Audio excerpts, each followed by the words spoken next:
Okay, I'm going to show you how to tie the dun. So it's very similar to the nymph. I'm going to use some different materials in case you're looking for a bit of a challenge.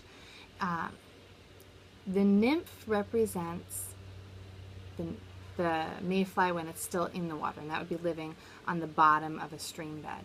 The dun, think of it as just come out of the water. So its wings aren't totally open to the side yet. They're kind of sticking straight up, but it still has that tail with 3 parts, and it still has that tapered body. So again, I'm going to attach, shove my hook in here a little bit better.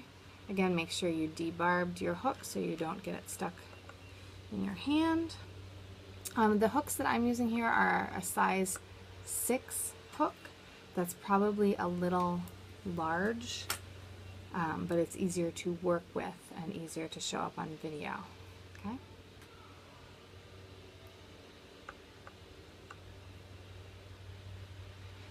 So you attach your thread, wind back to the bend in the hook. Snip off my little extra thread here. The tail, again, it has 3 parts. See if I can do a better. There we go. There's 3 little tail parts.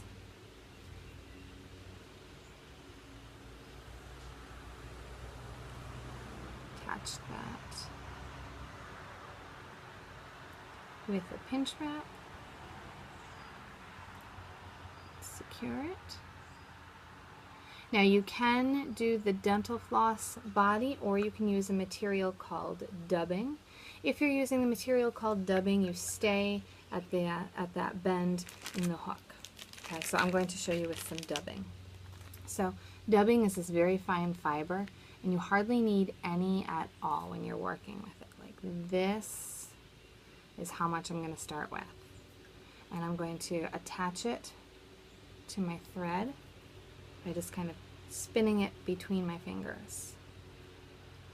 Just kind of put it this way so you can see what I'm doing.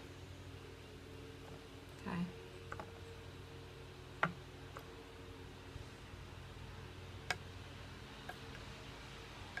The less you have at a time, the better it'll spin on. You might need to lick your fingers a little bit too, a little moisture helps. Okay. And then you wrap that onto your fly. Again, make sure we have that nice fatter midsection.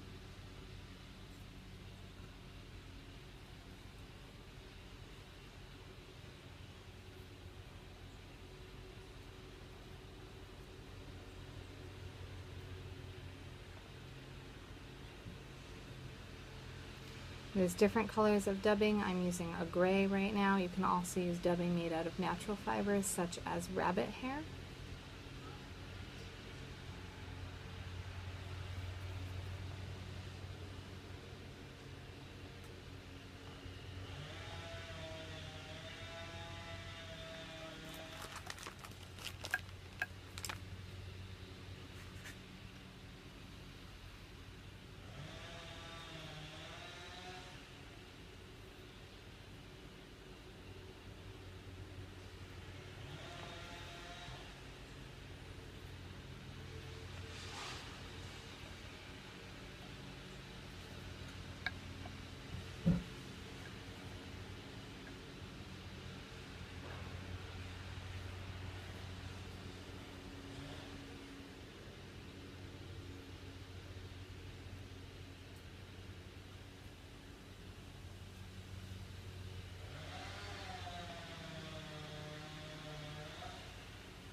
Alright, so now my body is done.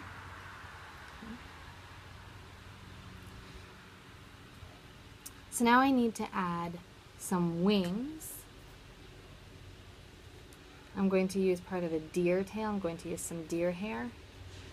Again, just for something different. You can use the same fibers that you use to make the legs on the nymph if you want. I'm just looking for something a little bit different.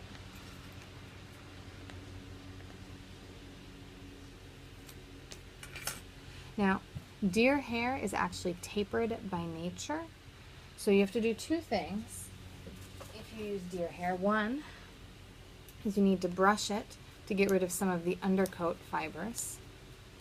Okay, some of the nice soft downy fibers that would help to keep the deer warm. And then the other, you have to kind of like split your bunch of fur in half so it's not all pointing the same way. Okay. Oh, let's see if I can remember how to do this. So I'm going to take, well, we'll see. I'm going to use a big clump here. I think a lot of it's going to fall off first, and that's all right. I'm going to attach it using a pinch wrap. And I'm going to secure it really, really well there. Oh yeah, a bunch fell off, but that's all right. I'm going to trim up these ends. I don't want those there at all. Secure those really good. Now I want these to stick up, so I'm going to wrap behind them.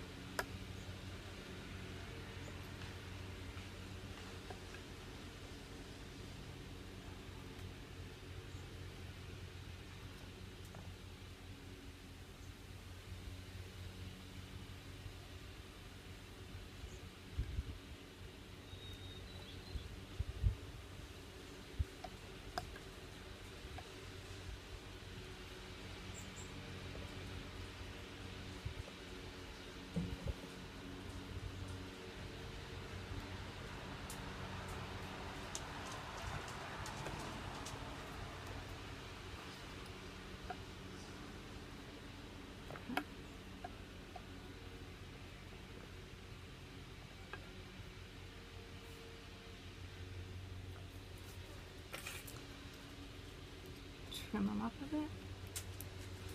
You can kind of situate them however you want. Pull them whichever way you want them to go. Okay. Now I don't like that I have so much of the white on the deer hair sticking out in the front. So I'm going to add a little more dubbing. I'm going to make my midsection a little bit fatter and then taper that head a little bit better.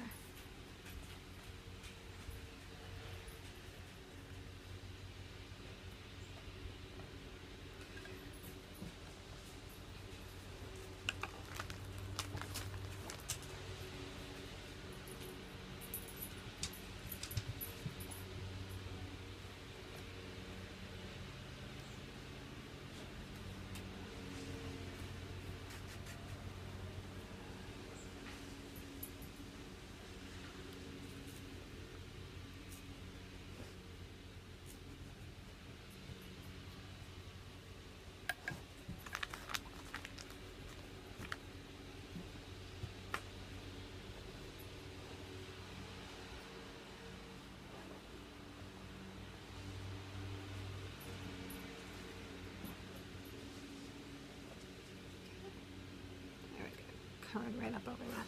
And now I'm going to tie my knots.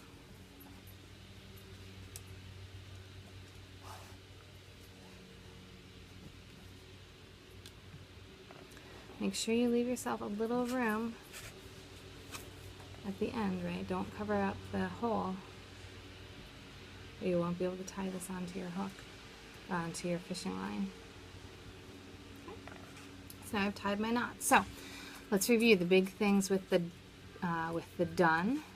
The tail that actually has 3 segments. Kind of pull those. Okay. Tapered body, and then the wings that stick up. Okay. Now we didn't have to have it come up just like this. We could have taken this fiber.